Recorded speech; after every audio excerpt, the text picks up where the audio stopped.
পাশে না থাকলে, কাছে না আসলে, এ দেহে প্রাণ থাকে না।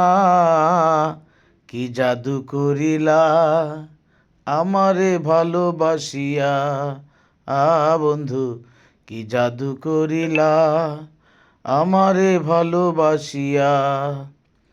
তা গাইস, আপনারা জানেন আমি কয়েকদিন ধরে খুব নানান কাজে ব্যস্ত ছিলাম। আপনারা সবাই জানেন রংপুর, বগুড়া, চাপাই, ঢাকা ইত্যাদি আমাদের মাগুরা জেলা, নিজ এলাকা মাগুরা জেলা, শ্রীপুর থানা।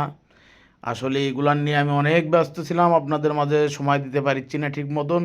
তারপরও যতটুকু চেষ্টা করে আপনাদের মাঝে আমি সবসময় নিয়ম মতন সময় দিই আপনাদের মাঝে। তা আশা করি যাদের আপনাদের ড্যাশবোর্ড লাল হয়ে যাচ্ছে, আপনারা সুন্দর সুন্দর ভিডিও পোস্ট দিবেন। আশা করি আপনাদের ড্যাশবোর্ড খুব দ্রুতই সবুজ হয়ে যাবে, এটা নিয়ে কোনো টেনশন করবেন না আপনারা। সবাই ভালো থাকবেন, সুস্থ থাকবেন, প্রবাসী ভাইয়েরা ভালো থাকবেন। বাংলাদেশের প্রত্যেকটা মানুষ যে যেখানে যে অবস্থায় থাকেন, অবশ্যই গোল রাস্তা দেখে পার হতে হবে সাবধানের সহিত। আসসালামু আলাইকুম।